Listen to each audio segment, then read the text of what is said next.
So hello friends, welcome to our channel. So জানেন যে আপনারা আগামীকালকে বিএডের ফার্স্ট সেমিস্টার এক্সাম।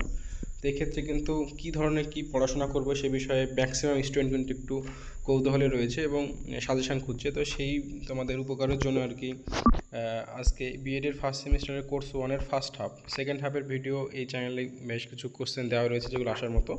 আজকে ফার্স্ট হাফের লাস্ট ভিডিও এটাই, ফার্স্ট হাফের। তোমরা এই কোশ্চেনগুলো দেখে একটু যাবে, অবশ্যই কিন্তু এখান থেকে কমন পাবে অনেক কোশ্চেন। তো চলো, first childhood and growing up, যেটা ফার্স্ট সেমিস্টারের first half, development and it's minutes, এটা হচ্ছে যেটা 2 মার্কের কোশ্চেনগুলো একটু দেখে নেবে এবং আমি এখানে পড়ে শোনাবো। তো চলো, ফার্স্ট কোশ্চেন হচ্ছে বৃদ্ধি এবং বিকাশের মধ্যে দুটি পার্থক্য লেখো। এটা কিন্তু অনেক এর আগে পরীক্ষায় এসেছিলো। তো মনে রাখবে বেশ কিছু কোশ্চেন কিন্তু তোমাদের রিপিট হতে পারে, তাই এগুলো দিয়েছি। যেমন হচ্ছে বৃদ্ধি হলো মানে শারীরিক ও পরিমাণগত পরিবর্তন, আর অন্যদিকে বিকাশ হচ্ছে গুণগত পরিবর্তন। সেইগুলো বেসিক কিছু পার্থক্য রয়েছে। তারপর নেক্সট কোশ্চেন দেখছি হচ্ছে সেফালোকোডাল এবং প্রক্সিমোডিস্টাল নীতি কী। এটা কিন্তু খুবই গুরুত্বপূর্ণ এবং অনেকবার পরীক্ষা এসছে যে সেফালোকোডাল এই নীতি হচ্ছে শিশুর বিকাশ যখন মাথা থেকে শুরু করে নিচের দিকে বা পায়ের দিকে অগ্রসর হয়, সেটা হলো সেফালোকোডাল, মনে রাখবে। আর প্রক্সিমোডিস্টাল হচ্ছে এই নীতি অনুযায়ী বিকাশ শরীর কেন্দ্র, মানে কেন্দ্র থেকে এক কথায় মানে মধ্যভাগ থেকে বাইরের দিকে অঙ্গ প্রত্যঙ্গতে ছড়িয়ে যায়, মানে কেন্দ্র থেকে বাইরে হচ্ছে প্রক্সিমোডিস্টাল এবং মাথা থেকে নিচের দিকে হচ্ছে সেটা হলো সেফালোকোডাল। তারপর কোশ্চেন 3 নম্বর, গ্যাং এজ কাকে বলে এবং কেন বলা হয়। সো গ্যাং এজ হচ্ছে 6 থেকে 12 বছর, এই শৈশবকালকে গ্যাং এজ বা দলের বয়স বলা হয়। কারণ হচ্ছে এই বয়সে শিশুরা নিজেদের সমবয়সী বন্ধুদের নিয়ে ছোট ছোট দল গঠন করে এবং দলের নিয়মকানুন এবং অনুশাসন মেনে চলতে পছন্দ করে, তাই দেখে বলা হয় গ্যাং এজ। তারপর চলে আসছে স্কিমা, এটাও কিন্তু পরীক্ষায় এসছে। তো স্কিমার সঙ্গে অ্যাসিমিলেশন কথাটা কিন্তু মনে রাখবো। তো স্কিমা হচ্ছে জ্যা পিয়াজের মতে কোনো নির্দিষ্ট মুহূর্তে মানুষের মনে বস্তু বা পরিবেশ সম্পর্কে জমা হওয়া জ্ঞানের মানসিক কাঠামো হচ্ছে স্কিমা। আর অন্যদিকে অ্যাসিমিলেশন বা আত্মীকরণ কি, নতুন কোনো তথ্য বা অভিজ্ঞতাকে পুরনো স্কিমা মানসিক কাঠামোর সঙ্গে যুক্ত করার প্রক্রিয়া হচ্ছে অ্যাসিমিলেশন বা আত্মীকরণ। এটা একটু গুরুত্ব সহকারে দেখে রাখবে। চলো আসলে নেক্সট কোশ্চেন হচ্ছে অ্যাকোমোডেশন বা সংযোজন। তো স্কিমা তোমাদের অ্যাসিমিলেশন এবং অ্যাকোমোডেশন তিনটে দেখতে হবে। অ্যাকোমোডেশন বা সংযোজন বলতে কী বোঝায়, নতুন অভিজ্ঞতা বা তথ্যের সঙ্গে খাপ খাইয়ে নিতে গিয়ে যখন পুরনো স্কিমা বা ধারণার পরিবর্তন ঘটাতে হয়, তখন সে মানসিক প্রক্রিয়াকে বলা হয় অ্যাকোমোডেশন বা সংযোজন। তাহলে এই সংযোজন বা অ্যাকোমোডেশনে কিন্তু পরিবর্তন কথাটা জোর দেবে। নেক্সট চলে আসে 6 নম্বর কোশ্চেন, আত্মধারণা বা সেলফ কনসেপ্ট বলতে কী বোঝা। আত্মধারণা বা সেলফ কনসেপ্ট খুব গুরুত্বপূর্ণ কোশ্চেন। একজন ব্যক্তি নিজের শারীরিক গঠন, মেধা, ক্ষমতা, মানসিক বৈশিষ্ট্য এবং সমাজের চোখে নিজের অবস্থান সম্পর্কে যে সামগ্রিক ধারণা পোষণ করে তাকে বলা হয় আত্মধারণা। অর্থাৎ তার শরীরের গঠন, মেধা, ক্ষমতা, মানসিক বৈশিষ্ট্য এবং সমাজের চোখে নিজের অবস্থান যেভাবে সে তুলে ধরে, মানে মনে করে, ধারণা সে পোষণ করে মনে মনে, সেটা হচ্ছে তার আত্মধারণা। সংবেদনশীল কাল বা ক্রিটিক্যাল অর সেন্সিটিভ পিরিয়ড কোনটা একটা শিশুর ক্ষেত্রে।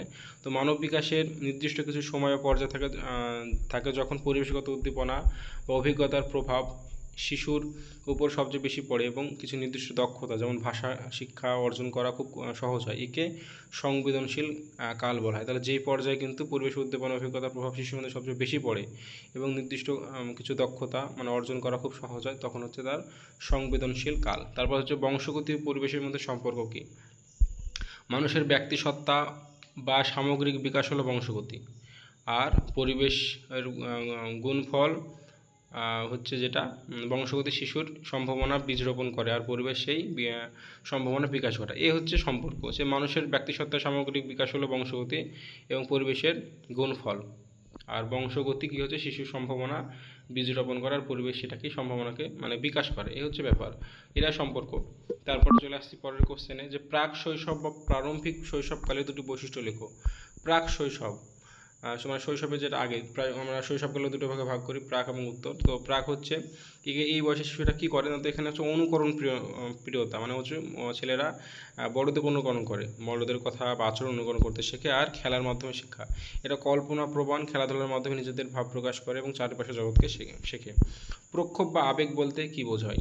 তো প্রক্ষোভ হলো ব্যক্তি মন ও শরীরের এক অস্থির বা উদ্দীপন অবস্থা, যা বাহ্যিক ও অভ্যন্তরীণ কোনো উদ্দীপকের কারণে ঘটে, এই প্রক্ষোভটা, যার ফলে শারীরিক ও মানসিক পরিবর্তন দেখা যায়, যেমন রাগ, ভয়, আনন্দ, এগুলো হচ্ছে প্রক্ষোভের বহিঃপ্রকাশ বা ইমোশন। চলে আসছি 5 মার্কের কোশ্চেন, যেগুলো পড়তেই হবে। তোমরা এই কোশ্চেনগুলো দেখে যাবে, দেখবে কিন্তু এতে কিন্তু তোমরা কমন পাওয়ার সম্ভাবনা খুব বেশি রয়েছে। তবে শুধু এগুলো দেখবে না, এর পাশাপাশি কিন্তু আরও দেখবে। তো ভিডিওটা তোমরা দেখো, এই ভিডিওতে কিন্তু অনেক পড়াশোনা হয়ে যাবে, এবং ভালো লাগলে ভিডিওটা লাইক করে সাবস্ক্রাইব করতে পারো, তাহলে পরবর্তী যে পেপারগুলো পরীক্ষা হবে সেগুলো আমি নিয়ে আসবো। সো পাঁচ মার্কের যে প্রশ্নগুলো আসবে, 5 মার্কের হচ্ছে পেঁয়াজের জ্ঞানমূলক বিকাশের 4টি স্তর সম্পর্কে আলোচনা করুন। তো দেখো, প্রথম কথা বলে রাখি যে রিপিট কোশ্চেন কিন্তু আসতে পারে, এমন না যে গতবারের কোশ্চেন পুরোপুরি না পড়ে চলে যাব, এমনটা কিন্তু না, অনেক সময় রিপিটও দেয়। তো চলো আসো পড়ি যে পেঁয়াজের জ্ঞানমূলক বিকাশ স্তরগুলো কি। 4টি স্তর জানো, যে সংবেদন সঞ্চালনমূলক স্তর বা সেন্সরি স্টেজ 0 থেকে 2। এই স্তরে শিশু কেবল চোখ, কান, হাত ইত্যাদি ইন্দ্রিয় এবং অঙ্গ সঞ্চালনের মাধ্যমে চারপাশের পরিবেশ সম্পর্কে জ্ঞান অর্জন করে। আর নেক্সট হচ্ছে প্রাক কার্যকর স্তর, যেগুলো হচ্ছে কি হয় যে এই স্তরে 2 থেকে 7 বছর প্রাক কার্যকরী বা প্রি অপারেশনাল, সেন্সরি আবার প্রি অপারেশনাল। এই স্তরে শিশুরা ভাষা ও প্রতীকের ব্যবহার করতে শেখে, এদের চিন্তা স্বকেন্দ্রিক এবং লজিক এবং কার্যকর সম্পর্কে বুঝতে পারে না। আর মূর্ত কার্যকরী স্তর মানে হচ্ছে 7 থেকে 11। তো এই স্তরে শিশুরা বাস্তব, মূর্ত মানে হচ্ছে কংক্রিট, অর্থাৎ বাস্তব বা চোখের সামনে যা কিছু মূর্ত বস্তু সম্পর্কে যুক্তিপূর্ণ চিন্তা করতে পারে। আর নেক্সট হচ্ছে যৌক্তিক কার্যকরী স্তর 11 থেকে তার বেশি। এই স্তরে শিশুরা বিমূর্ত অ্যাবস্ট্রাক্ট বিষয় নিয়ে চিন্তা করতে পারে, অনুমান গঠন করতে পারে এবং জটিল যুক্তি প্রয়োগের ক্ষমতা পায়। চলে আসছি হচ্ছে নেক্সট আরও কোহলবাগ এর নৈতিক বিকাশের 3টি পর্যায় লিখুন। প্রাক প্রথাগত, একইভাবে পড়তে হবে এগুলো, 3টি পর্যায়। প্রাক প্রথাগত পর্যায়ে এখানে শিশুর নৈতিক স্বার্থ বা বাহ্যিক ফলাফলের উপর নির্ভর করে। শিশু শাস্তি এড়াতে কিংবা পুরস্কার হতে নিয়ম মেনে চলে। প্রথাগত পর্যায় বা কনভেনশনাল, এটা যে শিশুরা সামাজিক নিয়মকানুন মেনে চলে, পরিবারের কাছে ভালো ছেলে ভালো মেয়ে হওয়া, গুড গার্ল গুড বয়, এগুলো হচ্ছে কোহলবার্গের সঙ্গে, অর্থাৎ প্রথাগত আইন, সমাজের আইন রক্ষা করা এদের মূল উদ্দেশ্য। আর উত্তর প্রথাগত, অর্থাৎ যেটা পোস্ট কনভেনশনাল, এই স্তরের ব্যক্তি নিজের বিচার বুদ্ধি এবং মানবাধিকার এবং বিমূর্ত নৈতিক মূল্যবোধ বিবেকের তাগিদে সিদ্ধান্ত নেয়। অনেক সময় তারা এইটা ভাবে যে প্রয়োজনে, সমাজের প্রয়োজনে আইন কানুন বদলে দেওয়া যেতে পারে। এটা হচ্ছে কোহলবার্গের নৈতিক বিকাশের 3টি স্তর। চলে আসছে এরিকসনের মনোসামাজিক বিকাশের স্তরগুলো। আস্থা বনাম অনাস্থা, এটা মনে রাখতে হবে। স্বায়ত্তশাসন বনাম লজ্জা সন্দেহ, উদ্যোগ বনাম অপরাধবোধ, এগুলো একটু মনে রাখা কঠিন। উদ্যোগ বনাম হীনমন্যতা, পরিচয় গঠন বনাম পরিচয় বিভ্রান্তি, আমি কে, এই প্রশ্ন উত্তর খোঁজে নিজের পরিচয় গঠন করে, এগুলো। চলে আসছে পরের কোশ্চেন, বিকাশের সাধারণ নীতিগুলো কি। বিকাশ, এই সাধারণ নীতিগুলো সংক্ষেপে আলোচনা করুন। সো ধারাবাহিকতা নীতি, একটা ধারাবাহিক মানে হচ্ছে জন্ম থেকে মৃত্যু পর্যন্ত চলে। ব্যক্তি বৈচিত্র্য নীতি, শিশুর প্রতিটি বিকাশ মানে শিশুর বিকাশের গতি আলাদা হয়। আর নির্দিষ্ট দিকের নীতি, বিকাশ সবসময় নির্দিষ্ট দিকে ঘটে, অর্থাৎ মাথা থেকে পায়ের নিচে যেটা বলা হয় সেফালোকোডাল, সেরকম। আর সাধারণ থেকে বিশেষ নীতি, শিশু প্রথমে সাধারণ অঙ্গ সঞ্চালন করে, পরে নির্দিষ্ট বা বিশেষ কাজে পারদর্শী হয়। যেমন যদি উদাহরণস্বরূপ বলি যে প্রথমে একটা শিশু কিন্তু পেন ধরলে পুরো হাত দিয়ে পেনটা ধরে, কিন্তু পরবর্তী সময় বড় হলে সে 2টো আঙুল দিয়ে পেনটা ধরতে পারে। নেক্সট পরস্পর সম্পর্ক নীতি, শারীরিক মানসিক এবং সামাজিক এবং প্রাক্ষবিক বিকাশ কী হয় যে একে অপরের উপর নির্ভরশীল। 5 নম্বর কোশ্চেন, যে শিশুর সামাজিকরণে পরিবারের ভূমিকা কী। এগুলো কিন্তু 5 মার্কের কোশ্চেন, ছোটো করে দেওয়া আছে, তোমাদের সুবিধার্থে মেন পয়েন্টগুলো উল্লেখ করা আছে। তো সামাজিকরণে পরিবারের ভূমিকা হলো, পরিবার হলো শিশুর সামাজিকরণের প্রথম এবং প্রধান মাধ্যম। প্রাথমিক আচরণ শিক্ষা হয় পরিবারের মাধ্যমে, আর কি মূল্যবোধ গঠন হয় পরিবারের মধ্য দিয়ে, নিরাপত্তা বোধ হয় পরিবারের মধ্যে। তোমরা এই উত্তরগুলো কিন্তু নিজেদের বই থেকে বা নিজের মতো করে উত্তর রেডি করতে পারো। চলে আসছে নেক্সট, যে 10 মার্কের কোশ্চেন যে দুটো দেওয়া হয়েছে সে দুটোর মধ্যে তোমাদের কমন পাওয়ার সম্ভাবনা রয়েছে। সো বিকাশে বংশগতি এবং পরিবেশের প্রভাব বিশদভাবে আলোচনা করুন। সো বিকাশে কিন্তু বংশগত এবং পরিবেশের প্রভাব এটা কিন্তু পড়বে, এবং এক্ষেত্রে শিক্ষকের ভূমিকা কী সেই কোশ্চেনটা আমি জাস্ট দেখিয়ে দিচ্ছি, উত্তরটা আমি বলছি না, তোমরা নিজেরা দেখে নিজেদের বই থেকে পড়বে যে এখানে কী কী হয়। বংশগতি মানে শারীরিক যে বৈশিষ্ট্যগুলো বংশগতি দিয়েই নির্ধারিত হয়।